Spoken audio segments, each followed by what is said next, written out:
gabar iyo wiil ayaa wada aqal galay.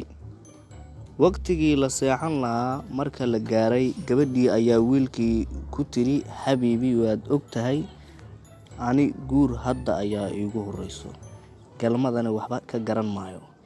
Bal marka hore waxa ay tahay ma ii sharxi kartaa?" Kadib wiilkii ayaa hadalkii qaatay oo yidhi, "Waayahay gacaliso, si fudud ayaan kugu fahansiinayaa. Xubintaada taranka waxaan ugu yeeraynaa xabsi, taydina maxbuus. Kadib waxaan sameynaynaa maxbuuska ayaan xabsiga gelinaynaa." Markii ugu horeysay sidaas ayay u dhacday. Hawshii markii shaqadii dhammaatay ayaa iyada oo la dhididsan yahay lana faraxsan yahay sariirta la isku dhinac seexday. Xoogaa kadib gabadhii ayaa cod naxariis leh ku xusuusisay oo tiri, "Habiibi, sida muuqata maxbuuskii xabsigii wuu ka baxsaday."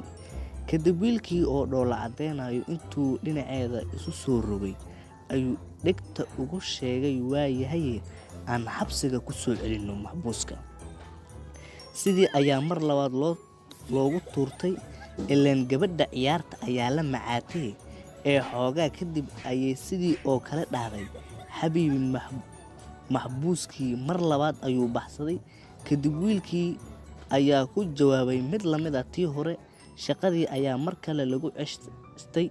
Sidaas ayaana habeenkaas oo dhan maxbuuskii wuu baxsaday iyo aan xabsiga ku soo celino la hadalhayay. Kadib wiilkii wuu daalay, tabartii ayaana ka dhammaatay. Tookadii shanaad markii ay 10 daqiiqo ka soo wareegtay ayay gabadhii sidii caadada u ahayd dhahday, "Habiibi, maxbuuskii markii shanaad ayuu baxsaday."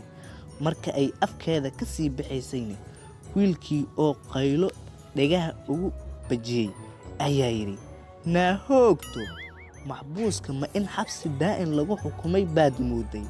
Naga daadey."